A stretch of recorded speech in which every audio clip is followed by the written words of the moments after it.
everyone, it is Gail with Tin Can here, and I forgot my earbuds, so I'm going to try to talk loud. I wanted to talk today a little bit about glaze and what's the best way to use glaze. And different people do things a little different, but there's kind of a standard way to do things. So I have this board right here that I just painted real quickly, and I took the heat gun to it to dry it so it would be dry. So this type of wood here is this was from an old buffet, and I think it's oak, and it's not dried on the sides because I'm getting it all over me, but I left this part open for a reason, or unpainted, and I don't know if you can see these spots right here. I didn't prime this at all, so we're already experiencing bleed through on here, which is another thing I wanted to talk about. So when you see something that looks like this after you've cleaned it thoroughly, prime it. And I would suggest priming it twice. Prime it once, let it set the 2 to 4 hours, prime it again. And I prefer, after the second prime, to let it set overnight. Once you do that, you know that that's finally done its thing, cured or whatever, and then you're ready to go on with your next project. Normally, and I'm going to grab some matte varnish.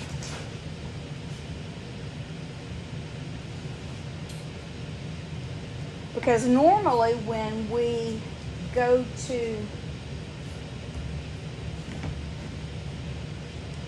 put on the matte varnish, it is, hey Chastity, it is going to bleed through more. It will cause it, the tannins or whatever it is, to start coming through more, and you're going to get a browny, pinky looking mess, especially with light colors like this. And I only have one coat on here, so it should do it pretty bad, and we'll come back to that. So when you're glazing, you want to take your whatever you're working on, and if it's if it's this type of wood and you're especially doing a lighter color, you want to definitely prime it. It's just easier on the front end to do it than having to go back and do the whole thing entirely over, which I have done several times. So we'll come back to this and see if any of those spots right there come through anymore. And I think they're going to. But that's just one thing. So you have your wood and it's prepared and primed, and then you paint. And then once you've painted, and I only did one coat for demonstration purposes, and you put your top coat on, and this is with your chalk type paints or chalk synthesis paints that I can't say, when you're using Wise Owl. So I use Wise Owl varnish. This is a matte varnish, and this is Wise Owl Isles Ave, which is almost a white. So that's one of the first things to remember. Now, once you have your varnish on, then you can put your glaze on. Now, this is kind of funny to me, because I did this frame and I only primed it once, which was my bad. Because it was a frame, I didn't think it would really need it. And it has a green bleed through on it. I don't know what that is. I've never seen it. I don't know. It's got to be something to do with the finish that was on it. But you can probably see the green bleed through. But I'm just going to keep going, and I'm going to glaze this and see what it looks like. I'll probably end up going and priming and painting over since it's such a small item. But I wanted to show you the green because that's just, it's bizarre to me. I've never run into that before. So I'm hoping to get you down here. I use wood blocks for everything because I like my surface covered, but I like to have what I'm painting on to be up off of the surface. So I'm going to try to get you a little closer. I have no idea what I'm doing, so that might work. Okay. There was a discussion the other day about what you use to wipe your glaze off with. And I've always used a t-shirt or soft cloth, diapers or something like that, preferably something that doesn't have any lint. This t-shirt type material usually works really well for me. Some people were talking about using baby wipes. I've never used baby wipes to wipe off, but I have some here. These are water. They don't have any chemicals in them.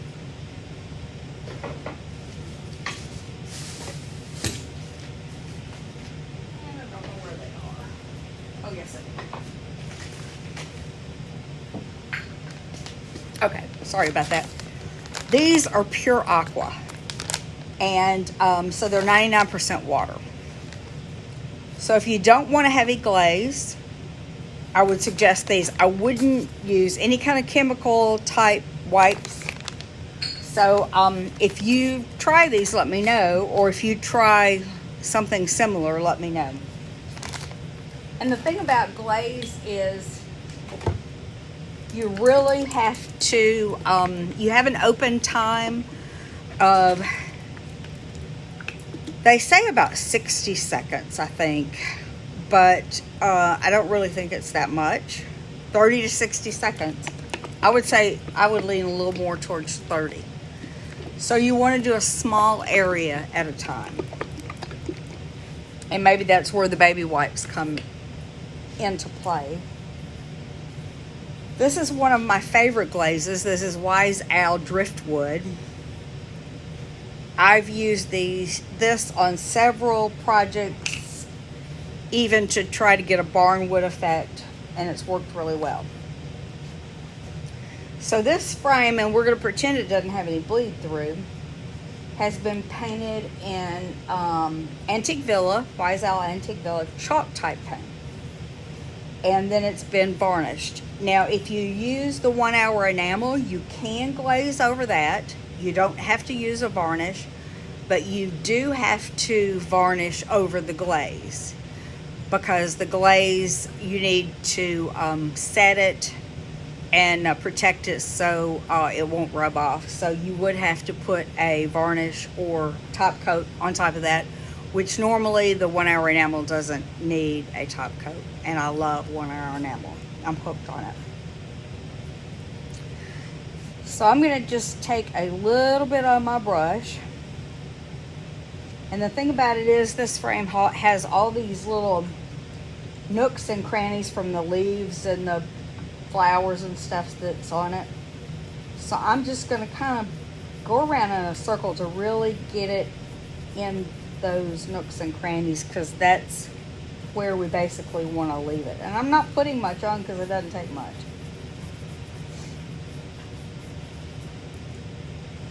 So once you have a small area covered, and then you just go and wipe back as much as you need to.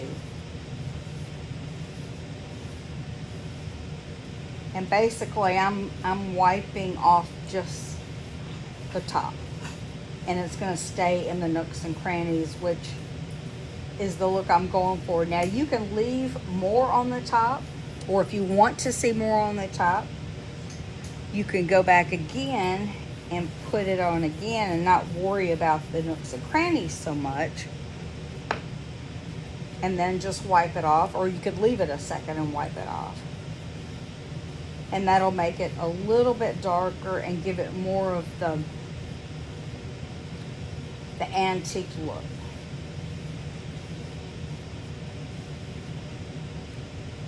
And that's what it's looking like so far. And this actually may cover up that green stuff that's coming through.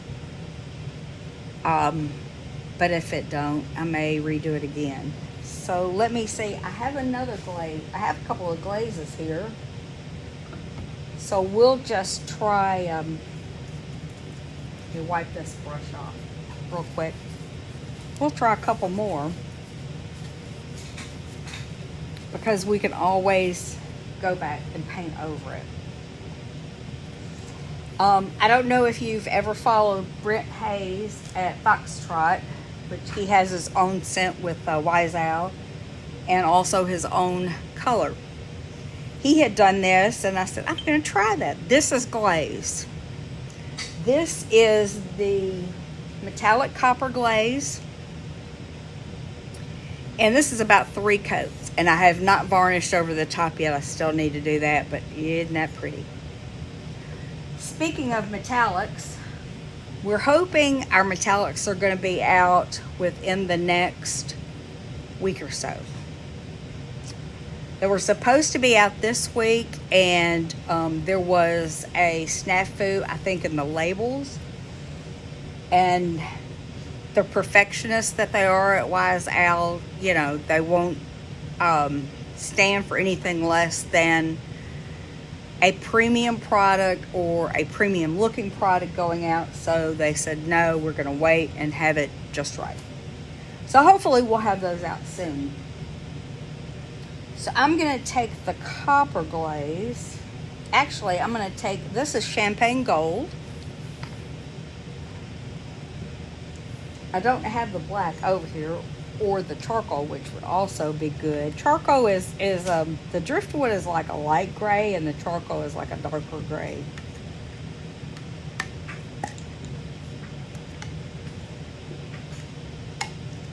So we're going to open this up really quickly and give it a quick stir. And the glazes look kind of, some of them look really kind of funky in the pan. So that looks a little, I don't know, what color is it? Peakish, peachy. And so we're just going to do a little bit right there.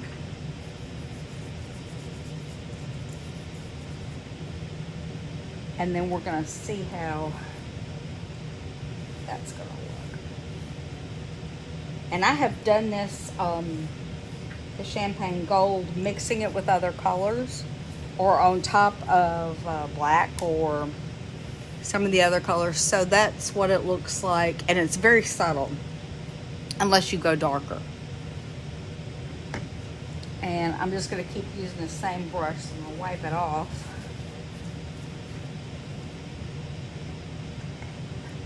And then we're going to open up the copper glaze. We have some gorgeous glaze colors. We have a patina glaze and a, I'm not going to say this other one right. I'm just not going to say it. I'll show you the jar in a second. And we're going to just put this copper on. And it also looks good on navy, a navy color.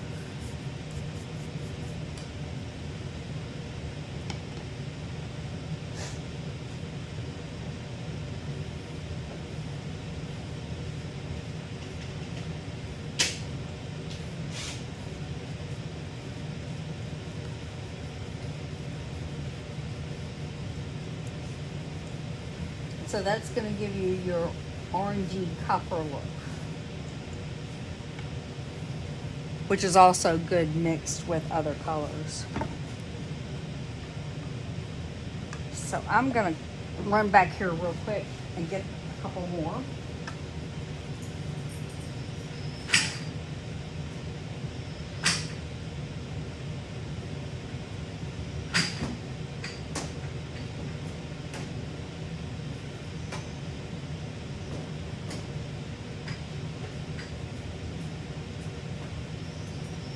Our moonstone glaze is really cool, and it gives an iridescent look to it. And this is the patina glaze, which is greenish. And, well, it's kind of green. Anyway, this is the verdigris, I think is how you say it, which is, gives you this sort of look. This is where I was playing around with some browns and some poppy color and putting the, this has copper on it as well with these two glazes. And they go good, really good together. And we'll just pop those open real quick.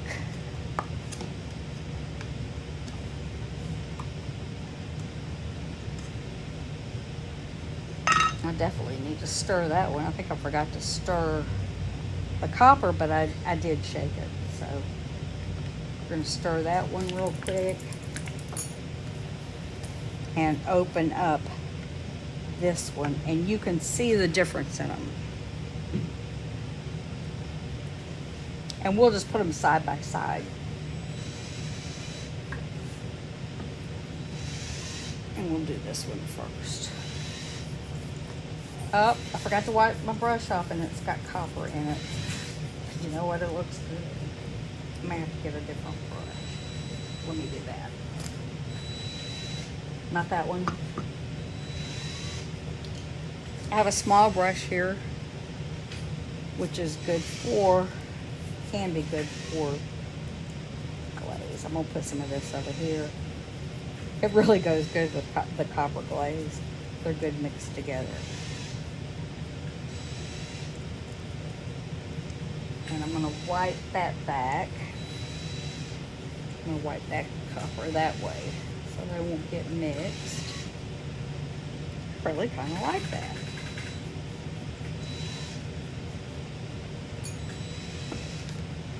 So this is what it looks like mixed with a copper. And this is the patina by itself. So it's very, very subtle. And I'm going to overlap this a little bit.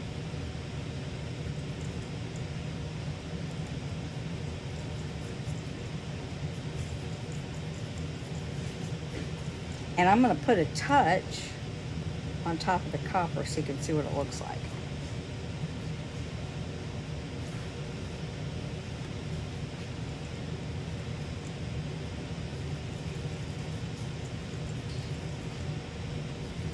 And I wanted it to be kind of light.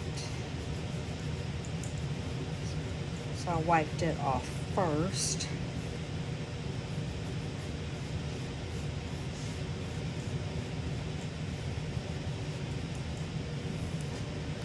And this is what it looks like on top of the copper.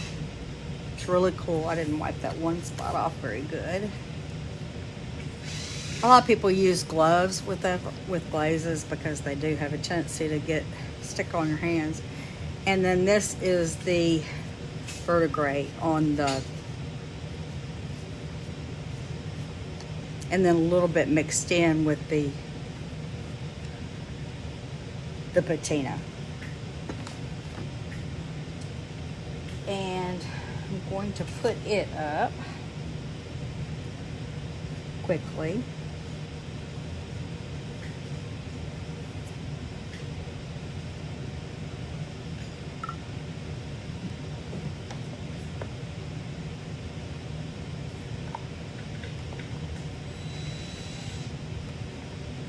This is our last glaze, or our newest glaze that has come out. And it's called Chameleon. And the reason it's called Chameleon is because depending on what color you put it on, it looks different. And you can say that about all of them to some extent, but this one really looks different.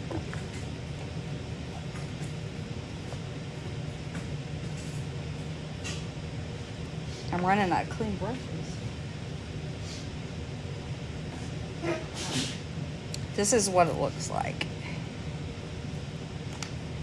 And it has an iridescent properties to it as well, I think.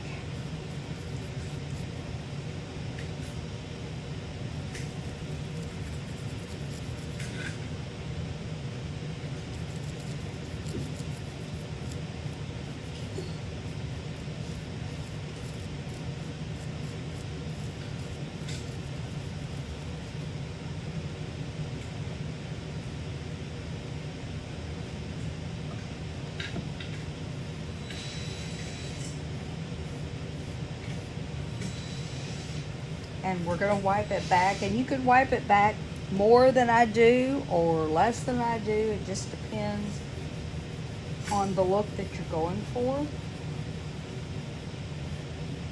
And that green seems to want to come through there, and I apologize about that. And I'm going to pop one of these wipies on and try.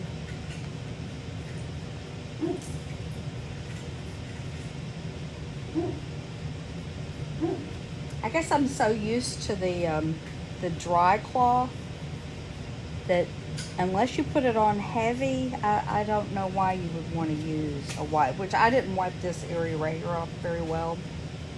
And that's just something that I didn't do well. I would normally wipe it off.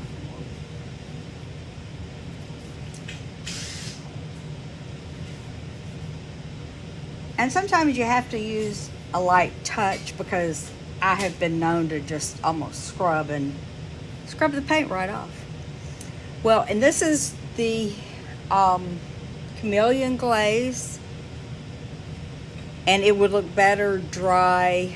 I don't know if you can tell from the light.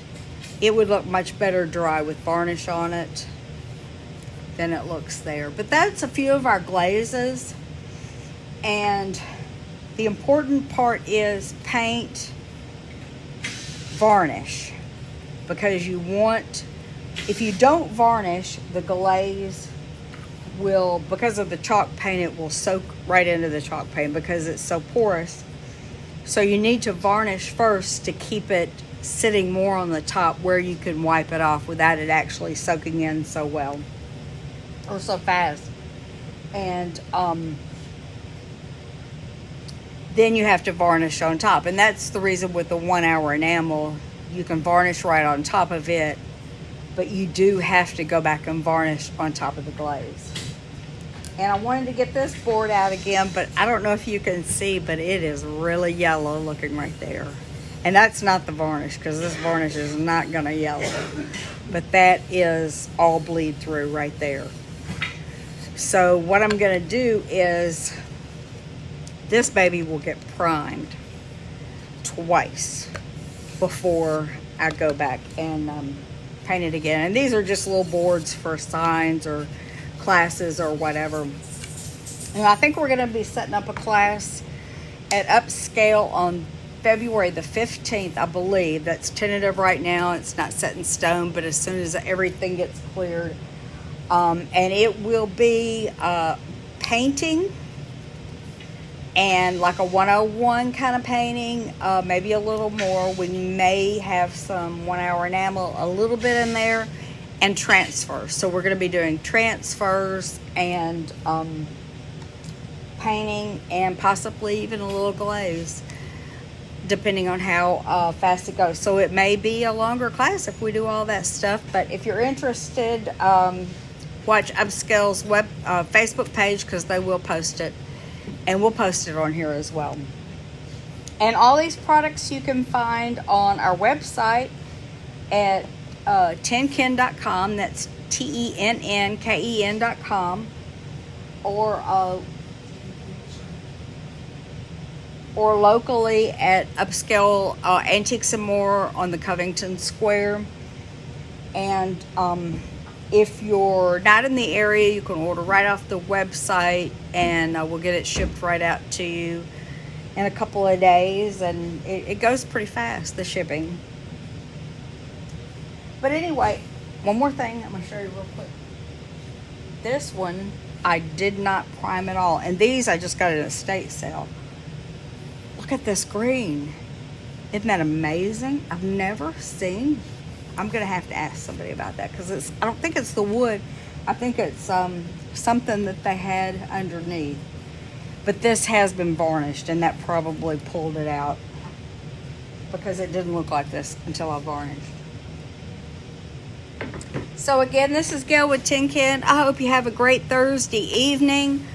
I hope you enjoyed the little tips on glaze and how you do it and what order you do it. And that's I think what confuses people the most is what order to do it. And you have to make sure you do it over a varnish or the 1 hour enamel, and then varnish or wax after. And you could varnish and then wax if you would like, but wax is always last. Or you could use our furniture salve as well.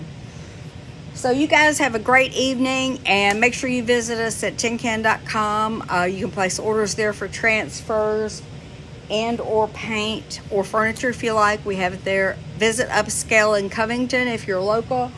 And everybody, I hope you have a great evening and be safe. Talk to you later.